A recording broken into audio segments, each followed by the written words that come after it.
Hi, my name is Josiah with Ubertronix. Today we're going to be doing some high-speed photography using a Strike Finder Elite camera trigger, which is just one of 4 products that we offer. We're going to use a sound trigger capability of this device to pop some water balloons. And we're going to be using one of these. So let's get started.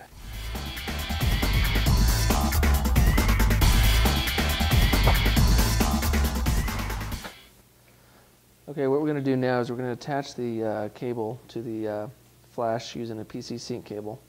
It's a little end that looks like that. We're going to plug that in. We're going to take the other end. We're going to plug it into one of our 6-foot extension cables.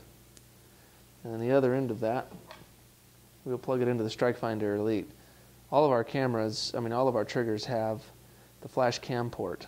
This can be plugged into a camera, or it can be plugged into the flash like this.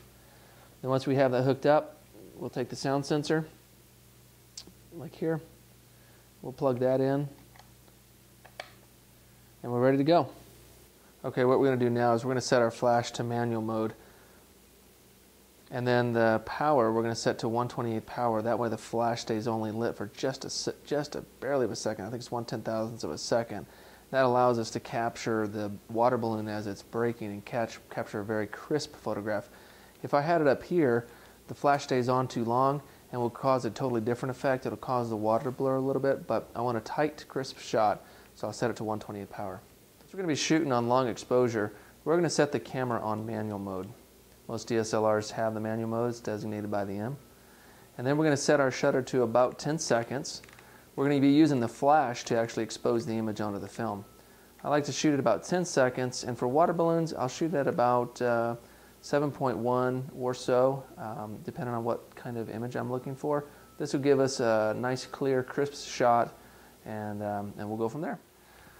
Okay, now that we've got everything set up, we've got our flash where we want it, we've got the camera where we want it, the next thing to do is take a control shot. And what I usually do on that is take a piece of paper and I get it wet.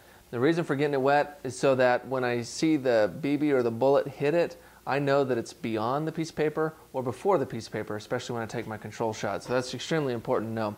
The other thing that's important to know is that the speed of sound travels at about 1,000 feet per second or about 1 foot per millisecond.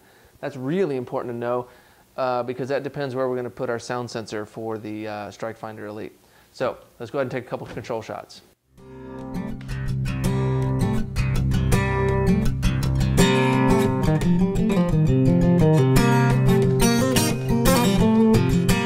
So now we're just going to do our control shot.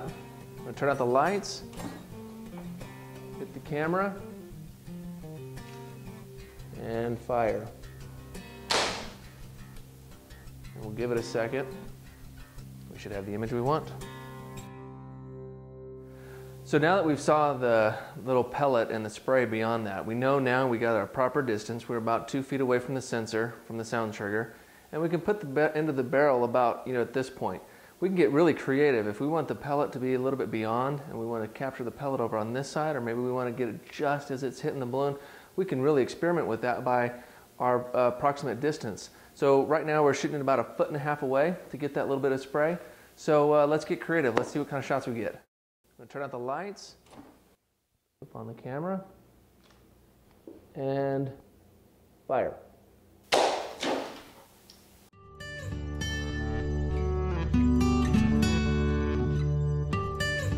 Well, you see some of the great photographs you can do with the Strike Finder Elite. The photos you saw today can also be done with the Strike Finder Pro 2, which has sound triggering capabilities as well. The Elite, in addition to sound trigger, also has motion sensing capabilities. So get creative with your photographs, submit them to us. We'd love to check them out. Until then, we'll see you online at Ubertronix.com. Have a great day.